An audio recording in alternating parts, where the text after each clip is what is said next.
खबर में दम है, देख रहे हैं आप और मैं हूं आपके साथ अवंतिका श्रीवास्तव। देश और दुनिया की तमाम बड़ी खबरों को लेकर चर्चा हम करेंगे। सबसे पहले बंगाल पंचायत चुनाव को लेकर ही चर्चा कर लेते हैं। गणतंत्र का बोलबाला आज नजर आया है। बूथ कैप्चरिंग को लोकतंत्र हैरान होकर देखता रहा। हिंसा में 12 से ज्यादा मारे गए जबकि सैकड़ों जख्मी हुए। रिपोर्ट देखिए।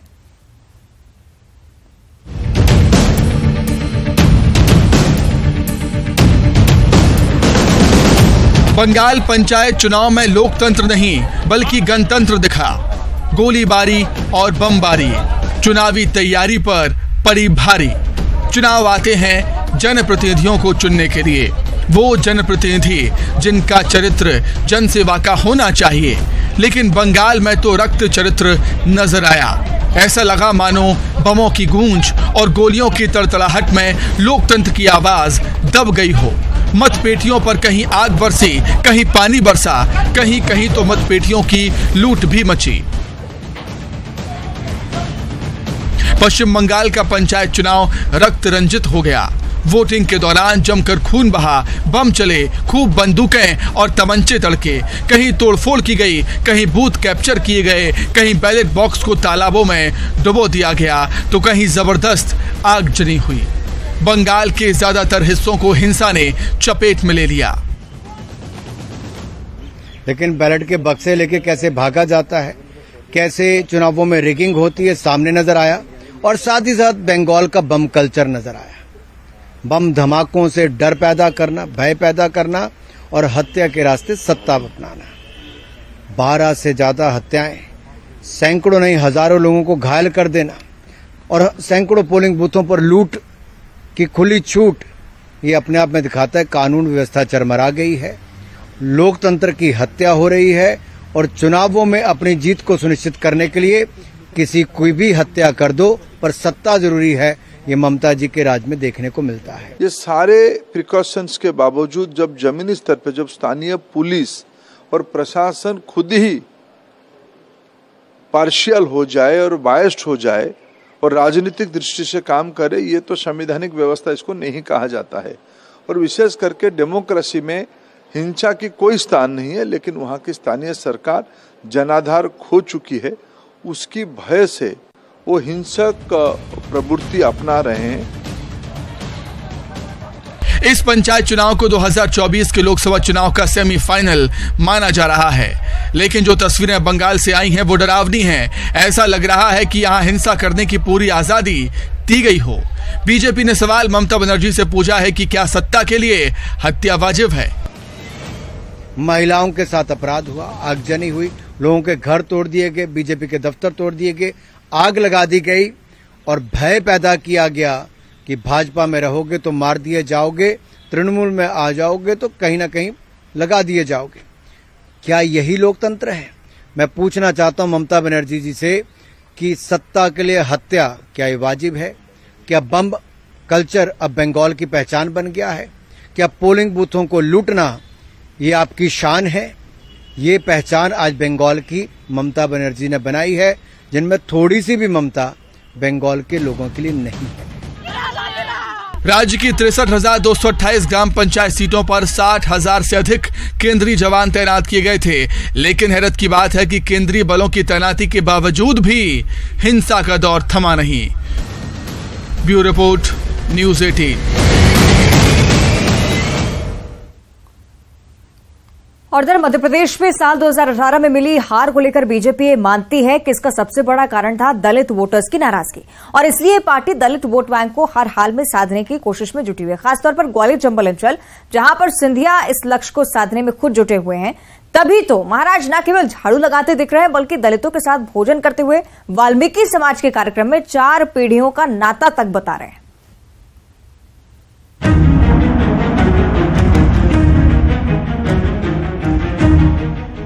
चुनाव में कई रंग नजर आ रहे हैं और उनमें से एक रंग ये भी है। ये सारी कवायद है वोट बैंक को साथ लेने की, जिसके लिए हर नेता हर समाज के लिए खुद को सबसे ज्यादा समर्पित बताने में लगा है। ग्वालियर चंबल में भी यही हो रहा है। वजह है 2018 में हुआ उलटफेर, जिसमें कांग्रेस ने बीजेपी को पटखनी दे दी थी। जिसके पीछे दलित वोटर्स की नाराजगी सबसे बड़ी वजह थी। इसी कारण से अंचल की 7 दलित आरक्षित सीटों में से 6 बीजेपी हार गई। और ऐसे में जबकि ग्वालियर चंबल अंचल की 34 में से करीब 20 सीटों पर दलित वोटर निर्णायक स्थिति में हैं, तो इसे साधने की कोशिश शुरू हो चुकी है। इसी के मद्देनजर सिंधिया ने ग्वालियर में वाल्मीकि समाज का बड़ा आयोजन किया। न केवल आयोजन बल्कि समाज से अपनी 4 पीढ़ियों का रिश्ता भी जता दिया। सिंधिया परिवार और वाल्मीकि समाज का भी एक दिल का संबंध रहा है, एक हृदय का संबंध रहा है। माधव महाराज प्रथम के जमाने में जब प्रजातंत्र की सोच और विचारधारा 150 साल पूर्व ग्वालियर शासन में स्थापित, नगर पंचायतों में नियम के आधार पर हमारे जज चुने जाते थे, उस समय में भिंड में सिंधिया स्टेट के न्यायालय में न्याय पंचायत में सामाजिक न्याय के लिए हमारे क्षेत्र के चकोड़ीलाल वाल्मीकि जी को माधव महाराज प्रथम ने भिंड में स्थापित किया। इतना ही नहीं, लगे हाथ सिंधिया ने कांग्रेस को भी निशाने पर लिया और विश्वासघात करने का गंभीर आरोप लगाया। पिछले समय में भी वादे किए थे 2018 में, और उसके बाद 15 महीने वादा खिलाफी का इतिहास रहा। मैं तो ये मानता हूं कि जो वादा किया जनता के साथ, अगर उसे किसी व्यक्ति या किसी दल ने नहीं निभाया हो तो इससे बड़ा विश्वासघात हमारी जिंदगी में नहीं हो सकता। हालांकि कांग्रेस भी अच्छे से जानती है कि उसकी जीत का कारण क्या था, और वो भी इसी तैयारी में है कि 2018 की जीत को रिपीट किया जाए। इसीलिए ही महाराज को घेरने के लिए कांग्रेस ने राजा साहब को मैदान में उतारा है। राजा साहब ग्वालियर में बैठक लेकर कांग्रेसियों को सिंधिया को घेरने के टिप्स दे रहे हैं। साथ ही सिंधिया के दलित प्रेम और कांग्रेस के विश्वासघात के सिंधिया के आरोपों पर करारा जवाब दे रहे हैं। इस बार गद्दारों को कोई मौका नहीं मिलेगा। अच्छा बहुमत जीत की सरकार आएगी और दृढ़ता से अपने वचन पत्र को पूरा करेगी। कमलनाथ जी के नेतृत्व में सरकार बनेगी। कुल मिलाकर दोनों दलों का फोकस ग्वालियर चंबल अंचल में दलित वोट बैंक पर है, ताकि 2023 में जीत की राह उन्हें आसानी से मिल जाए। लेकिन ये इतना आसान भी नहीं, क्योंकि दलितों के साथ अन्य समाज को साधना जरूरी है। देखना दिलचस्प होने वाला है कि इस बार दलित किस पर भरोसा जताएंगे। सुशील कौशिक, न्यूज़ 18, ग्वालियर। चुनावी साल में सिर्फ बड़े नेताओं की टेंशन ही नहीं बढ़ी है, बल्कि आम कार्यकर्ता और नेता भी अपनी जमीन तलाश रहे हैं। एमपी में चुनावी साल में किसी का मोह भंग हो रहा है तो किसी का दम घुट रहा है। देखिए।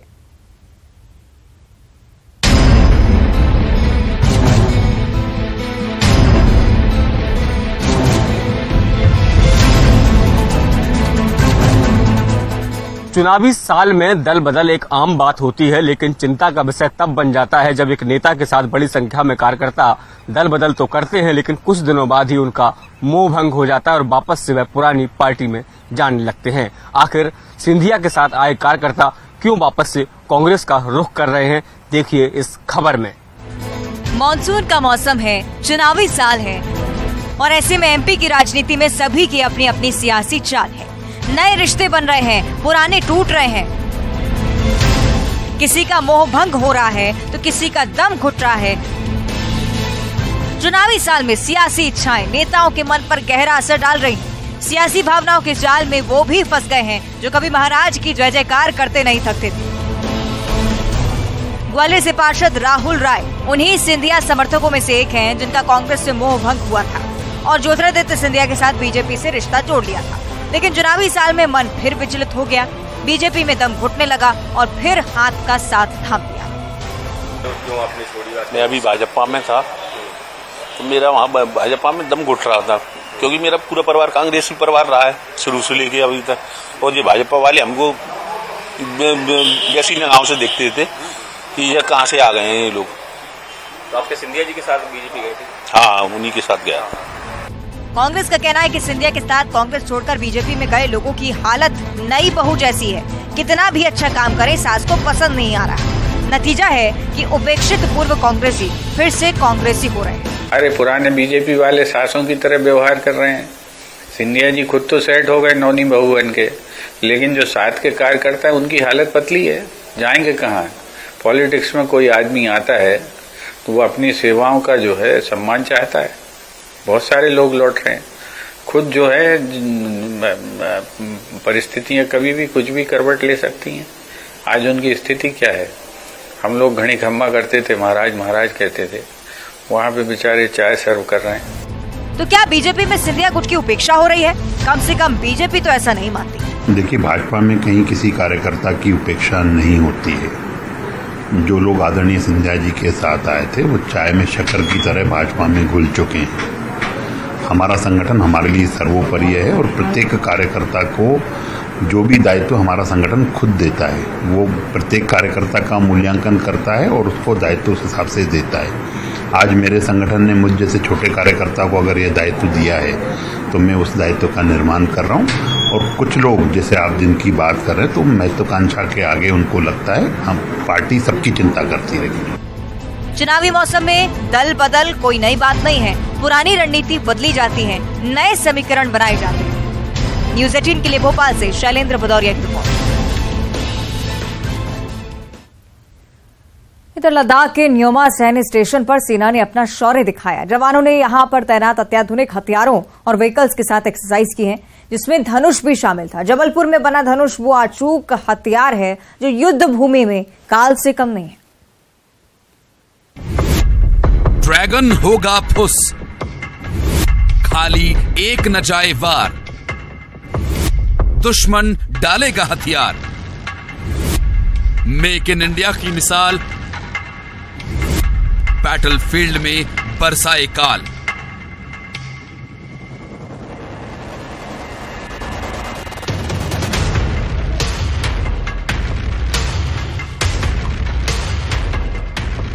दुश्मन को दहला देने वाली दहाड़, ये है 155 mm 45 कैलिबर धनुष गन सिस्टम। 48 किलोमीटर दूर तक लक्ष्य पर सटीक निशाना। फायर पावर भी जबरदस्त, 30 सेकंड्स में 3 round fire. Inertial navigation system जैसे आधुनिक तकनीक से लैस धनुष दुश्मन के लिए काल से कम नहीं। और सबसे बड़ी बात, मेक इन इंडिया है ये आधुनिक गन सिस्टम। जबलपुर की गन कैरेज फैक्ट्री में बना है दुश्मन को दहला देने वाला ये धनुष। लद्दाख बॉर्डर पर चीन के साथ जारी गतिरोध के बीच भारतीय सेना के पूर्वी लद्दाख के न्योमा सैन्य स्टेशन पर नए लड़ाकू वाहन तैनात किए गए हैं। उनमें धनुष भी शामिल है। के सामने जो उपकरण है वो है 155 mm 45 कैलिबर धनुष गन सिस्टम। ये आधुनिक तोप प्रणाली जो है ये मेक इन इंडिया स्कीम के तहत गन कैरेज फैक्ट्री जबलपुर द्वारा बनाई गई है और ये यहाँ पे पिछले साल से तैनात है। और इस बीच रायपुर से इस वक्त एक बड़ी जानकारी सामने आ रही है। बीजेपी ने विधानसभा चुनाव की तैयारियां एक बार फिर से तेज कर दी हैं। भाजपा ने घोषणा पत्र समिति बनाई है। दुर्ग सांसद विजय बघेल को बड़ी जिम्मेदारी समिति ने दी है। विजय बघेल संयोजक बनाए गए हैं। रामविचार नेता अमर अग्रवाल, वरिष्ठ विधायक शिवरतन शर्मा भी शामिल है। संयोजकों की जिम्मेदारी इन्हें दी गई है। यानी कि छत्तीसगढ़ बीजेपी अब चुनावी मोड में आ चुकी है, एक्टिव मोड में आ चुकी है। नई घोषणा पत्र समिति जिसे लेकर अब चर्चाएं तेज होती हुई लिस्ट आपको हम दिखा रहे हैं। इन तमाम नेताओं के नाम इसमें शामिल है। दुर्ग सांसद विजय बघेल जिन्हें बड़ी जिम्मेदारी मिली है। विजय बघेल संयोजक हैं। रामविचार नेता अमर अग्रवाल, वरिष्ठ विधायक शिवरतन शर्मा का भी नाम शामिल है। संयोजक के तौर पर जिम्मेदारी मिली है। घोषणा पत्र यानी कि मैनिफेस्टो बीजेपी का क्या होगा, हो सकता है ये समिति इस पर चर्चा करे। हमारे डिप्टी न्यूज एडिटर अभिषेक शुक्ल हमारे साथ जुड़ रहे हैं। अभिषेक जी, क्या कुछ जानकारी समिति को लेकर अभी तक? बिल्कुल, देखिए, बीजेपी ने घोषणा पत्र की ये समिति बनाई है और जारी कर दी है और संयोजक सांसद विजय बघेल को यहाँ पर बनाया गया है।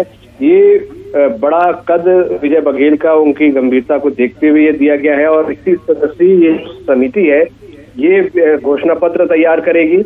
इसमें कई वरिष्ठ नेता हैं, पूर्व मंत्री हैं, जैसे विजय बघेल संयोजक बनाए गए, सांसद हैं दुर्ग के। उसके अलावा रामविचार नेताम सह संयोजक हैं, सरगुजा से आते हैं, बिलासपुर से अमर अग्रवाल हैं, वो भी सह संयोजक है। शिवरतन शर्मा है, बलौदाबाजार से सह संयोजक है। लता हुसैन को भी बनाया गया। मतलब प्रदेश के हर कोने से हर समुदाय के लोगों को इसमें शामिल किया गया है और उसके बाद ये समिति घोषित की गई है, जिसको लीड करेंगे सांसद विजय बघेल, दुर्ग के सांसद है। खास बात यह है कि तैयारियां चली थी, बाकायदा इन सभी का इंटरव्यू हुआ है, जो सदस्य बनाए गए हैं या सह संयोजक है, और एक बड़ी प्रोसेस के बाद इन सभी को यहाँ पर ये पद दिया गया, ये समिति जारी की गई है।